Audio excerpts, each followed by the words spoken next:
Hey everyone, how's it going? Matthew Bailey here, and welcome to another 2021 movie review. I know it's been almost about 2 weeks since I did my last video, and I did not unfortunately do my review of Dune. However, I did rate it on a new website similar to Rotten Tomatoes known as Letterboxd, and my friend Matthew Davis Media is on there too, so you can go check him out on YouTube as well. But anyways, this is my next movie review for the year, and it is on Eternals. Yep. So Eternals is the third MCU film to release this year, and I think like the 26th MCU film to date.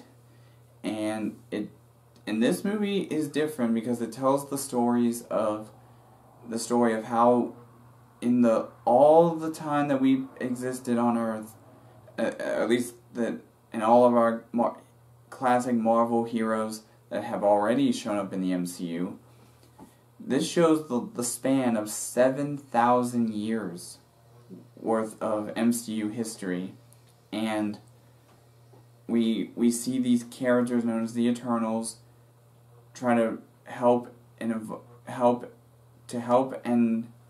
the humans grow and evolve, but to never get involved in their conflicts unless deviants were involved. And the deviants are another race of ancient beings that were again created by celestials, just like the Eternals were.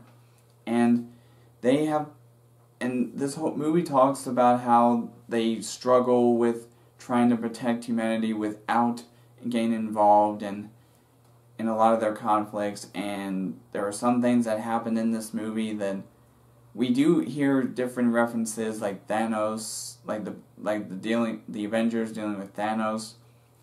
We hear about Iron Man and Captain America being gone and all that sort of stuff. And this, however, in regards to my thoughts, the movie itself wasn't really...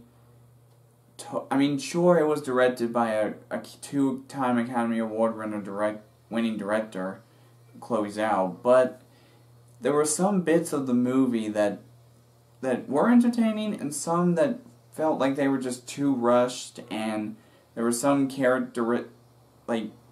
aspects of certain characters that weren't really told as good, and I still thought it was a good movie, and it wasn't disappointing, but there were some aspects that could have done better. And I have to admit, this is the first MCU film to, as far as I'm aware, to get not a decent, has gotten the lowest score on Rotten Tomatoes critics-wise in history. And I can kind of see why the critics were hard on it. I mean, there were 2 post-credit scenes, just like most of the MCU movies have 1 or 2 post-credit scenes, and I didn't really understand it, but it was interesting, to say the least, that this movie could have done better. It definitely wasn't disappointing, but it could have done better. Like I said, some characters, and there was one, we even got introduced to the character of Dane Whitman, whatever, the Black Knight, and he unfortunately didn't get a lot of screen time in this movie. That was kind of disappointing, but his character will get featured as time goes on, and as always, these characters will return in some way, shape, or form. But I still think this movie, in my opinion, should just be a one-and-done deal, because the movie didn't really live up to expectations, and I don't see how they can go any further with future movies solely based on their characters. But anyways, for now, let me give you my rating of the movie. So for my rating of Eternals, like I said, it was good, but not disappointing. It just could have done better. I'm going to have to give the movie a solid 3.5 out of 5. It was okay, just not as good as it could have been.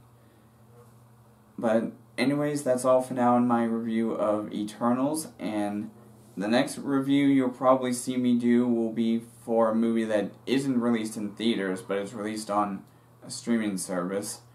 And there's one movie, I have two movies that I'm going to be seeing next week. One is a streaming service, one is streaming and movies, but I probably won't review it because of how terrible I think it might be.